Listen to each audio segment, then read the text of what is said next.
बांगलादेशमध्ये आज जी अराजकता माजलेली आहे, तर ही अराजकता त्वरित थांबली पाहिजे.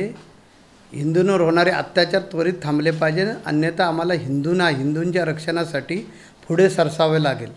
अशी वेळ येऊन टेपलेली आहे, कारण इतके हिंदूंवर अत्याचार वाढलेले आहेत. जाणीवपूर्वक हिंदूंना टार्गेट केलं जातं, हिंदूंची मंदिरं टार्गेट केली जात आहेत, हिंदूंची घरं टार्गेट केली जात आहेत, मुलांची वसतिगृह टार्गेट केली जात आहेत, त्यांच्या व्यवसायाची ठिकाणं उद्ध्वस्त केली जात आहेत आणि हेतुपुरस्सर शोधून हिंदूंना, जसं एखाद्या प्रसंगामध्ये शोधून एखाद्याला टार्गेट करून मारलं जातं, तसं हिंदूंना मारलं जातं आहे. त्याच्यामध्ये परकीय शक्तींचा हात आहे.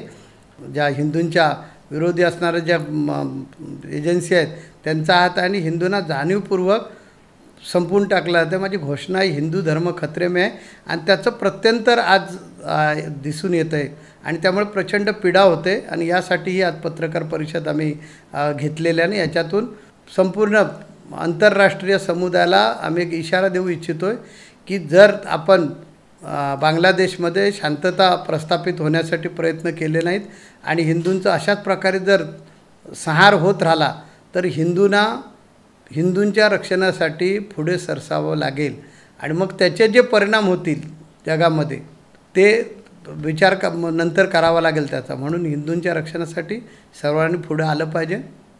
हिंदू हा मुळात सहिष्णुवादी आहे, म्हणून तो पूर्ण जगातून नष्ट झालेला आहे. भारतामध्ये सुद्धा भारत एक हिंदू राष्ट्र आहे असं आपण म्हणतो, पण इथे सुद्धा अल्पसंख्याकांसारखं काही दिवसानंतर म्हणजे पूर्वी जीवन जगावं लागत होतं, मध्यंतरी आता दिवस चांगले आले होते, काही दिवसानंतर परत तीच परिस्थिती येणार आहे हिंदूंवर. त्या हिंदूंनी याच्यातून जागृत झालं पाहिजे.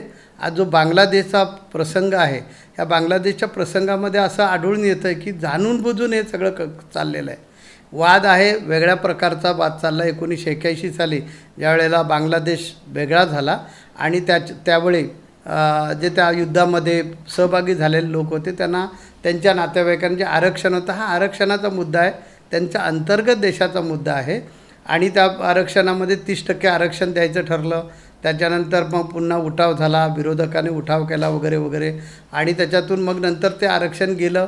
मग परत उठाव झाल्यानंतर सुप्रीम कोर्टाने त्यांना आरक्षण 30% पुन्हा रिस्टोर केलं.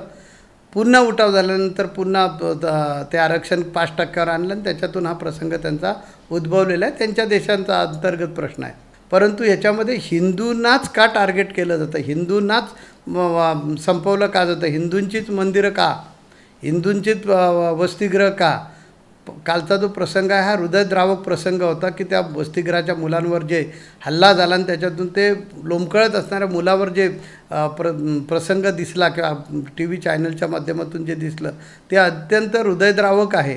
आणि म्हणून धर्मगुरू या नात्यानं आम्हाला असं वाटायला लागलेलं आहे की आता हिंदूंनी पुढे सरसावलं पाहिजे का, आंतरराष्ट्रीय समुदाय मूग गिळून बसणार आहे का, आंतरराष्ट्रीय समुदाय मानवतेच्या गप्पा मारतो, मानवतेसाठी प्रयत्न करतो, तर ही मानवता नाही का, हिंदू हा माणूस नाही आहे का, हिंदू वाचणं गरजेचं आहे असं वाटत नाही का. जगामध्ये जर शांतता हवे, जगामध्ये सगळा समुदाय शांततेनं गुण्यागोविंदानं प्रेमानं जर राहायला पाहिजे असेल तर हिंदूंसाठी प्रयत्न का केले जात नाहीत.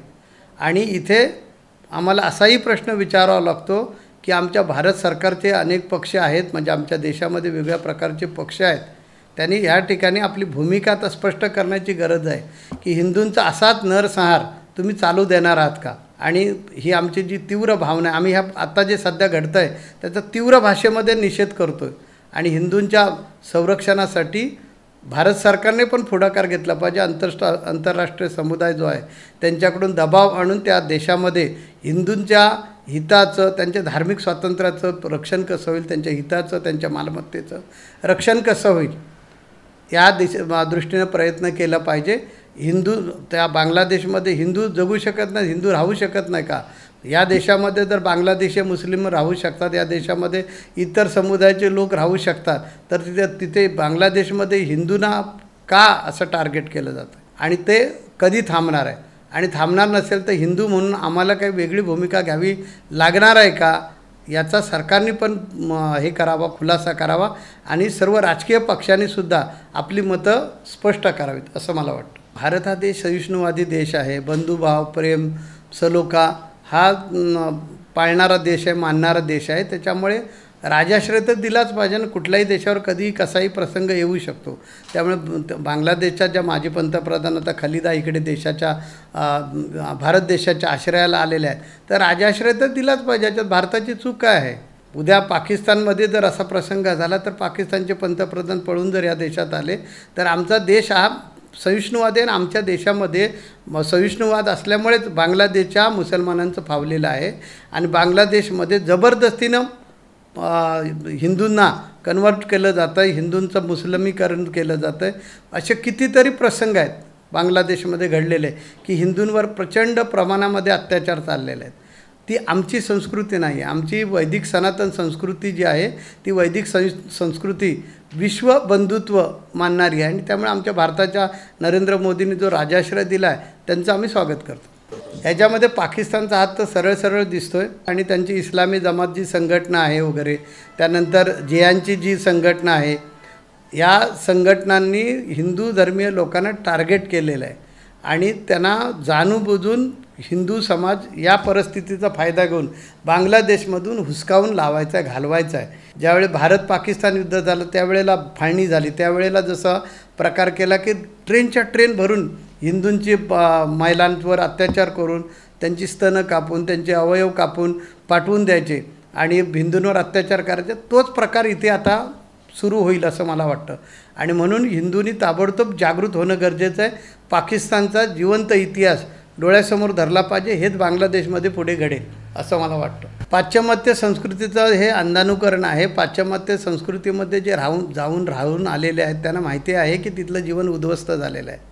कारण तिथे नीतिमत्ता जी आहे, संस्कार जे आहेत, हे संस्कार नीतिमत्ता यांच्यापासून फार ते देश फार दूर गेलेले असल्यामुळे तिथे एकटेपणा आलेला आहे. आपण सगळेजण आहेत ते विश्वबंधुत्व वसुधैव कुटुंबकम या विचारसरणीमध्ये जगणारे लोक आहोत.